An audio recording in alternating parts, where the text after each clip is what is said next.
Hey Reddit, I've been sitting on this story for a while and I guess I'm ready to share it. It's a bit of a roller coaster and I'm still processing how I feel about it all.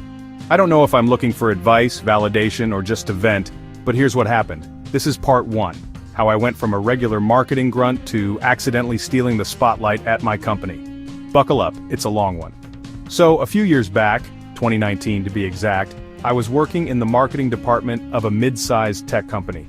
Let's call it Tech Trend Innovations to keep things vague. It wasn't a bad gig, but it wasn't glamorous either.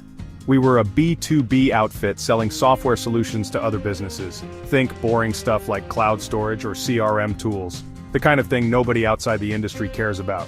I was in my late 20s, fresh out of a master's program, and just happy to have a steady paycheck. My role, junior marketing strategist. Basically, I was the one brainstorming campaign ideas, writing copy, and making sure our social media didn't look like it was run by a boomer. No offense to boomers. The team was small, maybe 10 of us in marketing, including designers, content folks, and a couple of data nerds. Our CEO, Mark, was one of those guys who loved being the face of the company. He was always giving talks at conferences, posting LinkedIn thought pieces, and schmoozing with clients. Nice enough dude, but you could tell he thrived on attention. My direct boss, Sarah, was the VP of marketing. She was smart but stretched thin, so she leaned hard on the team to deliver. I got along with her fine, but she wasn't exactly handing out gold stars for effort. The company itself was doing okay. Not a unicorn, but not struggling either. We had a decent client base, but growth was slow. Our brand was fine. Like, we existed, people knew us, but we weren't turning heads. My job was to help change that, and I was hungry to prove myself. I'd always been a creative type, and I loved the challenge of making something as dry as B2B software sound exciting. Plus, I had student loans breathing down my neck, so I wasn't about to half-ass it. It started with a random brainstorming session in early 2020. Sarah wanted a big push to stand out at an upcoming industry trade show, one of those massive events where every competitor shows up to flex. The problem? Our budget was tight, and our usual playbook, booth, brochures, free pens, wasn't going to cut it. I remember sitting in that meeting, doodling in my notebook when an idea hit me. What if we didn't just market our product, what if we marketed a story? I pitched a campaign called The Unsung IT Heroes. The idea was to spotlight the IT managers and sysadmins who used our software. These folks are the backbone of any company, keeping systems running while getting zero glory. My pitch was to create a series of short, gritty video interviews with real clients talking about their challenges, how our tools helped, and why their work mattered. No polished corporate BS, just raw human stories. Pair that with a social media blitz, some targeted ads, and a microsite where people could nominate their own IT heroes for a chance to win some cool tech. Think high-end laptops, not branded koozies. I wasn't sure if it'd land. I was the youngest person in the room, and I could see a couple of senior folks rolling their eyes like, here's the new kid with her cute ideas. But Sarah loved it. She saw the potential to humanize the brand and get clients emotionally invested.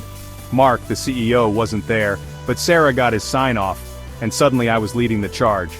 I worked my ass off, coordinating with clients, scripting the videos, working with our tiny design team to make the microsite look slick. I barely slept for weeks, but I was buzzing with excitement. This was my baby. The campaign launched at the trade show, and holy crap, it took off. The videos went viral in our niche little B2B world. Clients were sharing them, industry blogs were writing about them, and our social media engagement went through the roof. The microsite got thousands of nominations, and we ended up trending on Twitter for a hot minute, which for a B2B company is like winning an Oscar. Best of all, our sales team was drowning in leads, like, we need to hire more reps levels of leads. I was thrilled. My team was high-fiving, Sarah was beaming, and even Mark sent me a Slack message saying, great work, superstar. I felt on top of the world. Here's where things started to get interesting. The campaign's success caught the attention of industry media. Blogs, podcasts, even a couple of trade magazines wanted to talk about it. At first it was all about Tech Trend, how we'd cracked the code on B2B marketing. But then, somehow, my name started popping up. A reporter reached out to me directly for a quote, and Sarah encouraged me to take the interview. You're the one who made this happen, she said. Own it. So I did. I talked about the campaign, my process, how I got the idea. I wasn't trying to hog the spotlight, I was just excited to share. That interview got picked up by a bigger outlet, and suddenly I was getting LinkedIn messages from random people in the industry. Loved your campaign, can you share your deck? Are you speaking at insert conference? I was flattered, but also a little overwhelmed. I'm not a public person, I'm just a nerd who likes marketing. But the attention kept coming. A podcast invited me to talk about authentic storytelling in B2B, and a client even mentioned me by name in a testimonial video. It was wild. Meanwhile, I started noticing a shift at work. Mark was still all smiles in public, but in meetings, he'd make these little comments like, "Well, our star strategist has spoken," with this weird half laugh, or he'd redirect questions about the campaign to himself even though he'd had almost no input. Sarah started acting a bit distant too, like she was annoyed I was getting so much credit. I brushed it off at first, I was just doing my job, right? But then I overheard a coworker joking about how I was the new face of tech trend. I laughed, but it planted this uneasy feeling in my gut. By mid-2020, the campaign was still generating buzz, and we'd landed a couple of huge clients because of it. I was proud, but I could feel the vibe in the office changing. I wasn't just the junior strategist anymore, I was the one the media was calling, the one clients were asking for, and I think that's when the trouble started. By late 2020, the Unsung IT Heroes campaign was still riding high. Tech Trend was getting more press than ever, and our sales numbers were through the roof. I was feeling pretty good about my role in it, but the weird vibes from part 1 were getting harder to ignore. Mark, the CEO, was acting like I'd personally insulted him by existing. He'd cut me off in meetings or forget to invite me to strategy sessions, even though I was the one who'd built the campaign everyone was raving about. Sarah, my boss, wasn't much better. She'd praise me in private but then act like I was invisible when Mark was around. I started wondering if I'd done something wrong, but nobody was saying anything outright. Then came the annual performance reviews. I went in expecting at least a pat on the back, maybe a raise. The campaign had measurably boosted revenue by 20%. I had the data to prove it. Instead, Sarah sat me down and said my work was solid, but I needed to focus on teamwork. Teamwork? I'd been collaborating with everyone, designers, clients, even the sales team. She mentioned some vague complaints about me overstepping my role. I asked for specifics, but she just said, "It's about perception."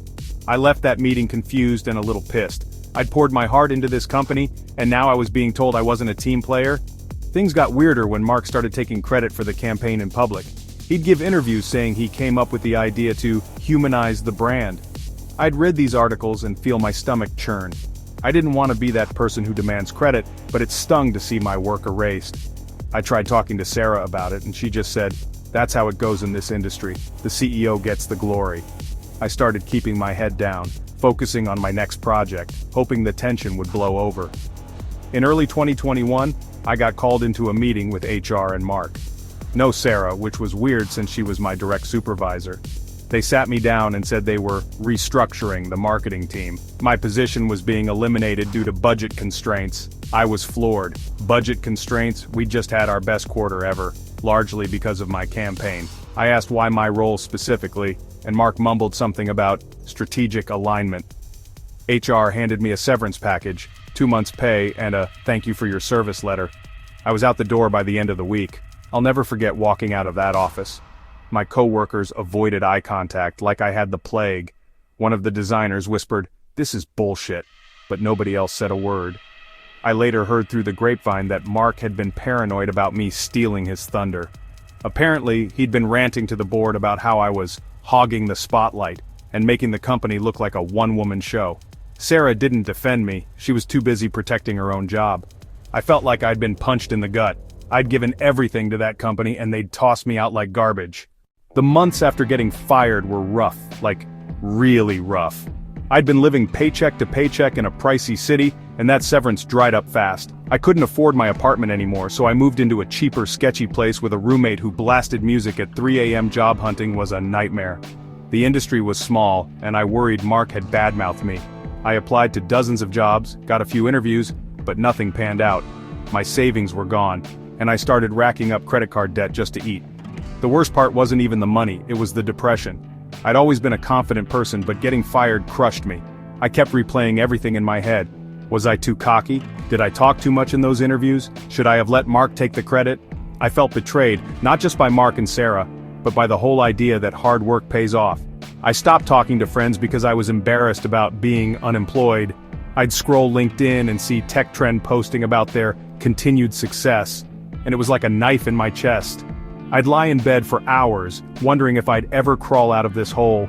One night, I hit a low point. I was eating instant noodles for the third time that week, staring at a rejection email from a job I really wanted. I just broke down. Full-on ugly crying. I felt like I'd lost everything. My career, my confidence, my sense of purpose. I started wondering if I should just give up marketing altogether and, I don't know, work at a coffee shop or something. It was dark. I don't want to end this part on a total downer because this is where things started to shift.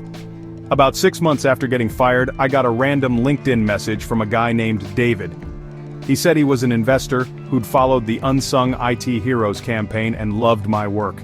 He'd seen my name in articles and heard through industry contacts that I was no longer at TechTrend. He wanted to meet for coffee to talk shop. I almost ignored it. I was so burned out I thought it might be a scam or some pity outreach, but I was desperate, so I agreed. We met at a little cafe, and David was this chill, older guy who didn't act like a typical investor. No suit, no buzzwords. He just asked about the campaign, my process, what I'd do differently. I was honest, told him about the highs, the firing, the fallout. He didn't sugarcoat things either. He said he thought TechTrend had made a monumental mistake letting me go and that he was looking to back people with vision. He didn't make any promises, but he asked if I'd ever thought about starting my own thing. I almost ignored it. I was so burned out I thought it might be a scam or some pity outreach, but I was desperate, so I agreed. We met at a little cafe, and David was this chill older guy who didn't act like a typical investor. No suit, no buzzwords. He just asked about the campaign, my process, what I'd do differently. I was honest. Told him about the highs, the firing, the fallout. He didn't sugarcoat things either. He said he thought TechTrend had made a monumental mistake letting me go, and that he was looking to back people with vision. He didn't make any promises, but he asked if I'd ever thought about starting my own thing. After that coffee chat with David the investor from part 2, things didn't magically fix themselves overnight. I was still broke, still depressed, and still questioning everything. But David followed up a week later with an email. He was putting together a small fund for early-stage startups in the tech marketing space. Think tools and agencies focused on innovative B2B strategies. He wanted me to pitch him an idea for my own venture. No pressure, he said, just see what you've got. I spent the next few days brainstorming. I drew from my experience at TechTrend, what worked, what didn't, and how companies were failing at authentic engagement. My idea was a boutique marketing agency called Hero Forge Marketing. The concept? Helping B2B companies create campaigns that spotlight their employees and clients just like Unsung It Heroes, but scaled up with AI tools for personalization and analytics. I'd offer consulting, campaign kits, and even a platform for user-generated stories. It was ambitious, but it felt right, like I was taking what I'd learned and owning it. I pitched David over Zoom, nerves shot to hell. I half expected him to laugh me off, but he didn't. He saw the potential, especially with my track record.